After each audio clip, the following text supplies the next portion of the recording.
رفقا سلام، خیلی خوش اومدیم با یک تحلیل دیگه با من مصطفی اسدی. خب همونطور که در جریان هستیم و قولش رو خدمت شما عزیزان داده بودم، توی سری تحلیل های آل کوین ها امروز قراره که تحلیل گالا رو در خدمت شما عزیزان باشم که یک توکن متاورسی هستش و طرفداران خیلی زیادی داره و میتونه از اون دسته توکن های متاورسی باشه که رشدهای خیلی خوبی رو میتونه در آلت سیزن از خودش ثبت بکنه. کما اینکه روزهای اخیر هم رشدهای خیلی خوبی رو ما از گالا دیدیم، اما هنوز جای رشد داره و بر اساس این تحلیل شما میتونید محدوده‌های مناسب خرید و همینطور محدوده‌های سیو سود و تارگت ها رو داشته باشید. پس تا انتهای این ویدیو همراه من باشید تا به صورت کامل در تایم فریم های بلند مدت و کوتاه مدت گالا رو با هم دیگه بررسی بکنیم و یک خرید و سرمایه‌گذاری منطقی رو داشته باشیم.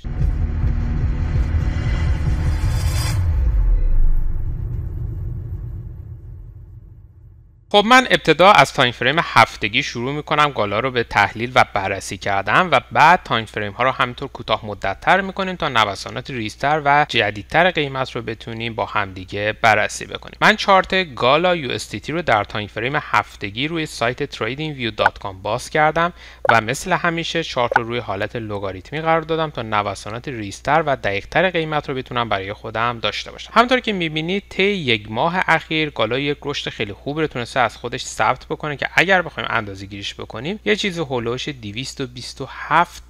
بوده که یک رشد خیلی جذاب میتونه باشه. اما آیا هنوز پتانسیل رشد رو گالا خواهد داشت و میتونه سقف‌های بهتر و جدیدتر از خودش ثبت بکنه یا خیر؟ توی این ویدیو حتما به بررسی این موضوع میپردازیم. خب اولین محدوده مقاومتی که برای گالا در تایم فریم هفتگی وجود داره محدوده مقاومتی هستش که بین 0.0755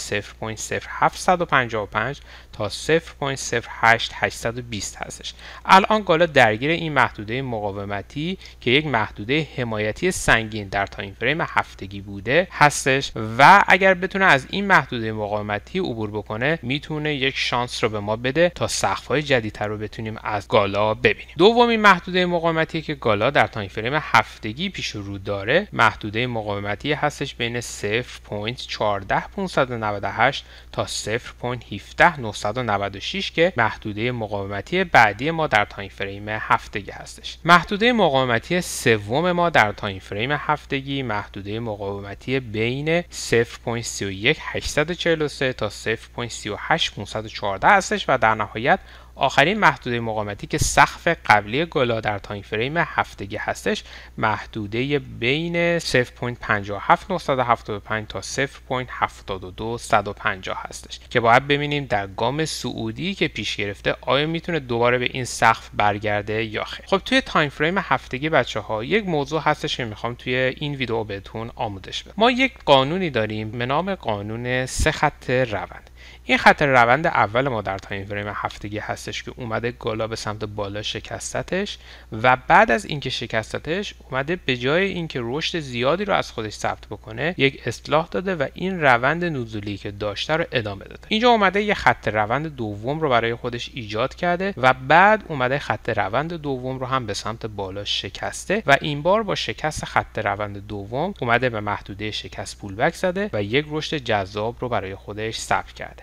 و در نهایت ما یک خط روند سوم هم میتونیم داشته باشیم که خط روند سوم تایید ادامه رشد رو به ما میده. شما اگر بتونید الگوی سه خط روند رو برای خودتون روی چارت های قیمتی پیدا بکنید بعد از شکست خط روند سوم میتونید مطمئن بشید که قیمت وارد گام صعودی شده و میخواد رشد های خیلی خوبی رو از خودش ثبت بکنه. پس تا الان در تایم فریم هفتگی گالا اومده خط روند سوم خودش رو به سمت بالا شکسته، یک کف بالاتر از کف قبلی تشکیل داده و در حال تشکیل یک سقف هم بالای سقف قبلی هستش. اما این محدوده مقاومتی در تایم فریم هفتگی فعلا جلوی رشد رو گرفته، اما با توجه به مومنتوم صعودی که در تایم فریم هفتگی ما مشاهده می‌کنیم احتمال شکست این محدوده مقاومتی بسیار زیاد هستش. اما باید ما منتظر اصلاح ابتدا باشیم و بعد شکست این محدوده مقاومتی که در ادامه بهتون توضیح خواهم داد. من وارد تایم فریم روزانه میشم و شرایط رو میخوام در تایم فریم روزانه هم با هم دیگه بررسی بکنم.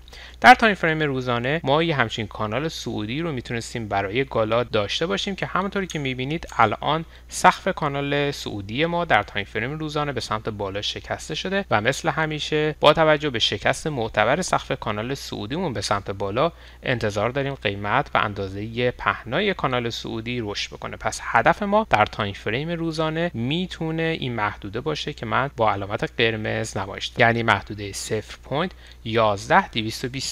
یعنی گالا میتونه هنوز یه چیز هولوش 100% به رشد خودش ادامه بده. خب توی همین تایم فریم روزانه بریم ببینیم که سطوح حمایتی ما کجا هست. اولین سطح حمایتی که میتونیم برای گالا رسم بکنیم این سطح حمایتی هستش که اینجا وجود داره و من برای شما رسم کردم. سطح بین 0.05575 تا 0.06255. این سطح حمایتی به چه شکل رسم شده؟ اگر به قبل بازار برگردیم میبینیم که اینجا ما یک سقفی داشتیم که الان گالا اومده این سقف رو به سمت بالا شکسته. پس میتونه به این محدوده حمایتی برگرده، یعنی به محدوده شکست سقف قبلی برگرده که الان این محدوده به عنوان یک سطح حمایتی مهم برای ما تبدیل شده. دومین سطح حمایتی که میتونید در تایم فریم روزانه برای گالا رسم بکنیم سطح حمایتی اصلی هستش که بین 0.03 0.20 تا 0.035 قرار داره. خب پس این دو محدوده سبزی که براتون کشیدم دو محدوده مهمی هستش که در تایم فریم روزانه محدوده های ورود مطمئن به گالا هستش. اگر توجه بکنید در سطح حمایتی اول ما بعد از شکست سقف کانال صعودی در تایم فریم روزانه هنوز قیمت پولبک نزده و دقیقاً این سطح حمایتی با محدوده شکست سقف کانال صعودی ما توی یک محدوده قرار دارن. بنابراین من انتظار دارم که ابتدا یه همچین حرکتی رو گالا داشته باشه. بعد از برخورد به این محدوده مقاومتی قرمز رنگ که اینجا کشیدم ابتدا وارد اصلاح بشه، موقعیت ورود رو به ما بده، بعد بیاد تلاش بکنه برای شکست محدوده مقاومتی که این بار احتمالاً از محدوده مقاومتی عبور میکنه و بعد بیاد در گام اول محدوده 0.11228 رو تست بکنه که در این صورت ما در صورتی که توی این محدوده که خدمتتون عرض کردم وارد بشیم یه چیز هولوش 100% میتونیم از رشد قیمت سود بگیریم. در صورت عبور گالا از محدوده 0.11228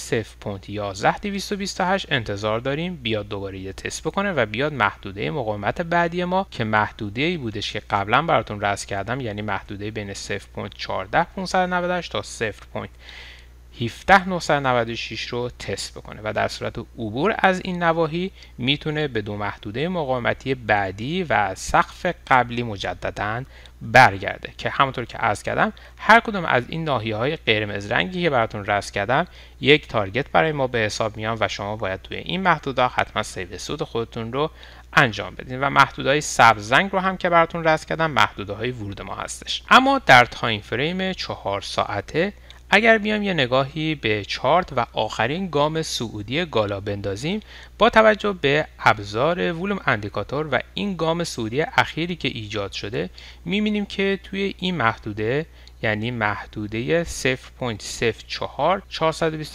حجم زیادی وارد شده. پس این محدوده هم میتونه به عنوان یک محدوده ورود مطمئن برای ما به حساب بیاد. پس ما 3 تا نقطه ورود رو میتونیم برای گالا داشته باشیم. وارد تایم فریم 1 ساعته بشیم و از ابزار RSI استفاده بکنیم تا شرایط حال حاضر گالا رو هم یک بررسی داشته باشیم. همونطور که میبینید در تایم فریم 1 ساعته یک واگرایی منفی در گالا ایجاد شده که اگر ما بیایم این سقف ها رو اینجا به همدیگه وصل بکنیم و همون سقف ها رو هم بیایم در RSI به همدیگه وصل بکنیم میبینیم که یک واگرایی منفی در RSI ایجاد شده.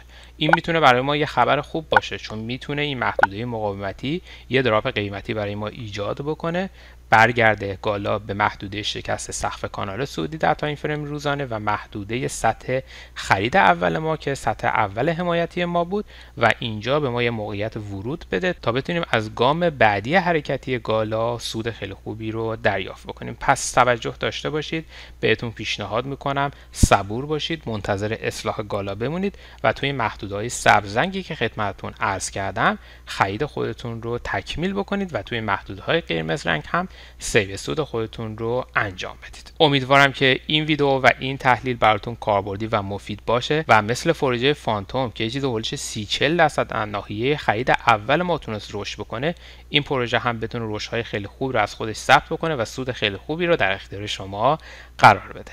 تا تحلیل بعدی و ویدیوی بعدی شاد و پرسود باشید. خدا نگهدار.